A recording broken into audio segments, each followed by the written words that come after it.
బంగారు కొండ సడి చేయకుండా ఎదలోని వెన్న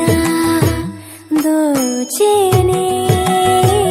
ఈ చోటు లాగే దోబుజులాడి దరి చేర